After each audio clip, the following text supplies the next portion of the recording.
大專杯男子手球賽決賽由中大對住理大，黃色衫嘅就係中大啦，而紅色衫嘅就係理大。呢場波係上屆決賽嘅翻版嚟㗎，上屆冠軍就係由中大奪得。呢場波開波初段呢，就雙方咬得好緊㗎。彭家威為呢場波又打開紀錄啦，你知1-0。其實雙方初段裏邊呢都係1人1分嘅啫。呢球啊輪到郭小谷一個自我掩護呢，為中大成3-3平手。其實理大方面呢，主要依靠住葉士仁呢位港隊嘅球員呢做分波㗎。呢球波啊分俾湛永基射入，領前到4-3啦。調翻轉呢一邊呢，中大方面呢，佢哋右翼嘅球員啊，14號球員古偉木呢，好多時喺右邊呢都係撲入去呢做射波㗎。呢球波射到5-5平手。去到5-5之後啦，理大開始拉開分數㗎。呢球波啊，葉士仁射得相當之靚啊，為球隊領前到6-5。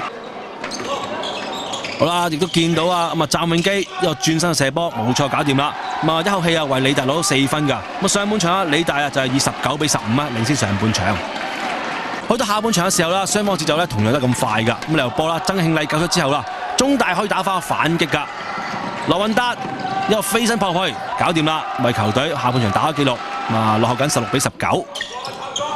相反啊，理大方面呢，好多時依靠啲小組深入㗎。呢球波啦，葉士仁傳俾潘振鋒射入，為球隊贏到22-17。至於中大方面啦，古偉木比較硬啲啊，不過仍然比較搞掂，18-22。不過其後啦，理大一口氣攞咗5分啦，再度拉開分數，令到中大啊完全冇還擊之力㗎。最後啦，理大啊贏37-24啊，奪得男子組嘅冠軍。而女子組方面啊，就由專教院擊敗中大奪得冠軍。